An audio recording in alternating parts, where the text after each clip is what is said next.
بیا امروز چند تا عبارت کاربردی یاد بگیریم. Mother and father are parents. مادر و پدر والدین هستند. Grandmother and grandfather are grandparents.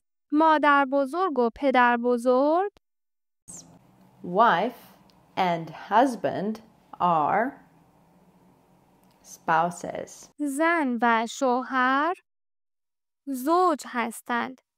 Daughter and son are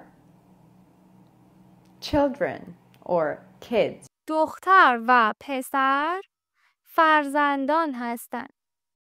Sister and brother are siblings. خواهر و برادر هم نژاد هستند. Niece and nephew are neighborlings. خواهرزاده و برادرزاده Aunt and uncle are siblings. خاله و عمو.